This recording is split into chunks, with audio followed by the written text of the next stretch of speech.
Loss aversion bias যেটাকে বলা হয়, যেটা নিয়ে আমি ইনিশিয়ালি আজকে ডিসকাশনটা শুরু করেছিলাম, এটাকে বলা হয় fear of loss paralyses rational decision making. অর্থাৎ আপনার মনের মধ্যে যে ফিয়ারটা রয়েছে যে আমি লস করতে চলেছি, আমার লস হয়ে যাবে, এই যে ফিয়ারটা, এই ফিয়ারটা অ্যাকচুয়ালি আপনার মনের মধ্যে একটা লস অ্যাভারশন বায়াস তৈরি করে।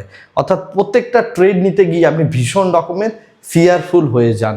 যারা একটু লস করে থাকেন বা সামান্য পরিমাণ একটা ড্রডাউন ফেজের মধ্যে দিয়ে গিয়েছেন, বা তার যে ক্যাপিটাল সেটা যখন 10% হয়তো ডাউন রয়েছে, সেই মুহূর্ত থেকে এই বায়াসটা কন্টিনিউয়াসলি আসতে শুরু করে, রাইট?